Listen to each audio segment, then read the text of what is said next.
Sant Miquel de Cuixà.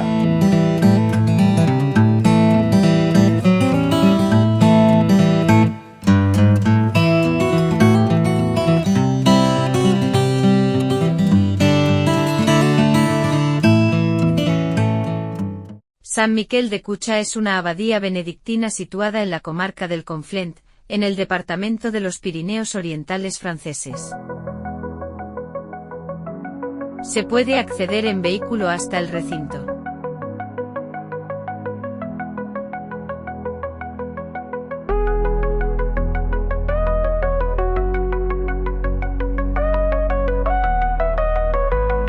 Construida en el siglo IX, es de estilo prerrománico y románico. La iglesia primitiva ha recibido muchas modificaciones a lo largo de los siglos. A día de hoy, nos encontramos frente a una iglesia de 3 naves, con un transepto que sobresale, una cabecera principal rectangular y 4 absidiolas de planta semicircular. El claustro empezó a construirse durante el siglo XII y es completamente románico con forma de cuadrilátero irregular.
El claustro contiene un total de 35 capiteles, de los que 27 son originarios del siglo XII.